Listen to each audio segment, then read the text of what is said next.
The Leech. And Zarathustra went thoughtfully on, further and lower down, through forests and past moory bottoms. As it happened, however, to every one who meditateth upon hard matters, he trod thereby unawares upon a man, and lo, there spurted into his face all at once a cry of pain, and 2 curses and 20 bad invectives, so that in his fright he raised his stick, and also struck the trodden one. And lo, there spurted into his face all at once a cry of pain, and 2 curses and 20 bad invectives, so that in his fright he raised his stick, and also struck the trodden one.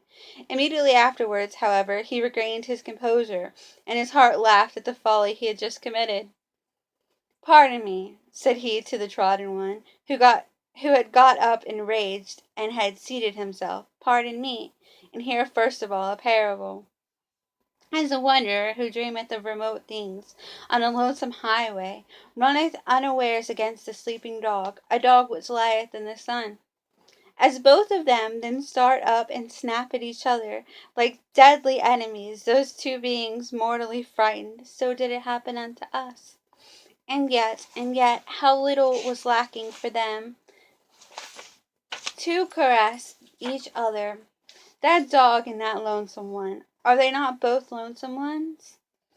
"Whoever thou art," said the trodden one, still enraged, "thou treadest also too nigh me with thy parable, and not only with thy foot." "Whoever thou art," said the trodden one, still enraged, "thou treadest also too nigh me with thy parable, and not only with thy foot. Lo, am I then a dog?" And thereupon the sitting one got up, and pulled his naked arm out of the swamp. For at first he had lain outstretched on the ground, hidden and indiscernible, like those who lie in wait for swamp game. "But whatever art thou about?" called out Zarathustra in alarm, for he saw a deal of blood streaming over the naked arm. "What hath hurt thee?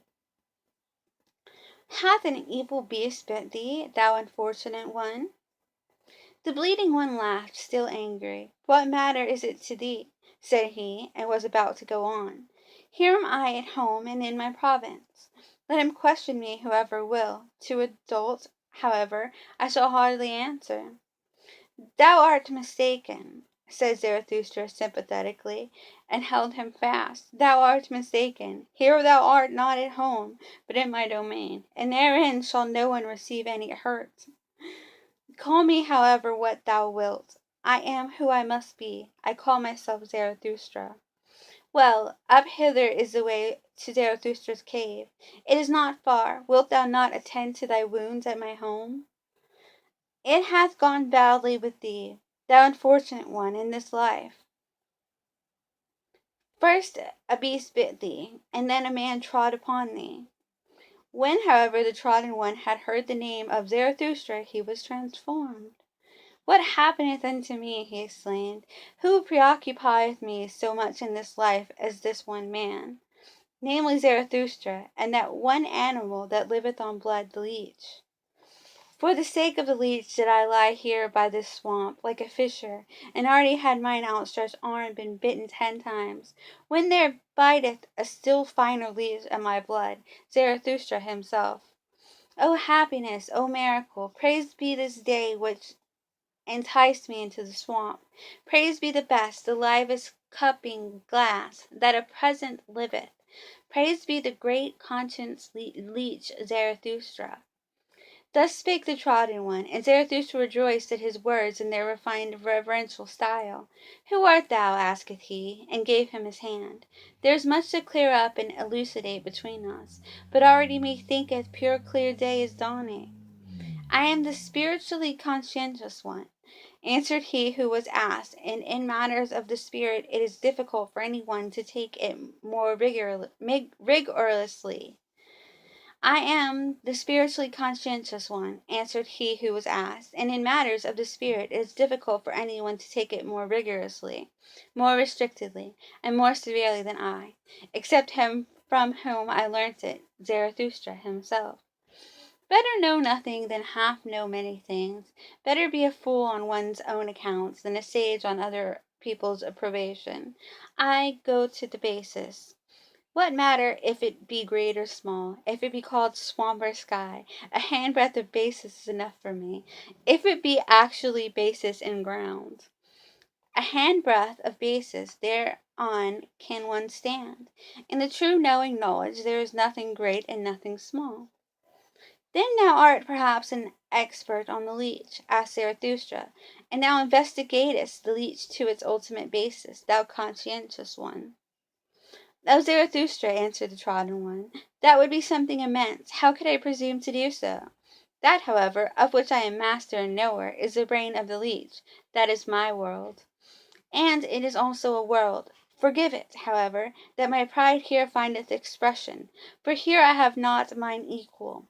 Therefore, said I, here am I at home. How long have I investigated this one thing, the brain of the leech, so that here the slippery truth might no longer slip from me. Here is my domain. For the sake of this did I cast everything else aside. For the sake of this did everything else become indifferent to me. And close beside my knowledge lieth my black ignorance. My spiritual conscience requireth from me that it should be so, that I should know one thing and not know all else. Okay. My spiritual conscience requireth from me that it should be so, that I should know one thing, and not know all else. They are a loathing unto me, all the semi-spiritual, all the hazy, hovering, and visionary. Where mine honesty ceaseth, there am I blind, and want also to be blind. Where I want to know, however, there want I also to be honest, namely, severe, rigorous, restricted, cruel, and inexorable. Because thou once saidst, O Zarathustra, spirit is life which itself cutteth into life, that led and allured me to thy doctrine, and verily with mine own blood have I increased mine own knowledge. As evidence indicateth, broke in Zarathustra, for still was the blood flowing down the naked arm of the conscientious one, for there had 10 leeches bitten into it. O thou strange fellow, how much doth this very evidence teach me, namely thou thyself? And not all, perhaps, might I pour into thy rigorous ear. Well then, we part here, but I would fain find thee again. Up hither is the way to my cave. To-night shalt thou there be my welcome guest. Fain would I also make amends to thy body for Zarathustra treading upon thee with his feet. I think about that. Just now, however, a cry of distress called me hastily away from thee. Thus spake Zarathustra.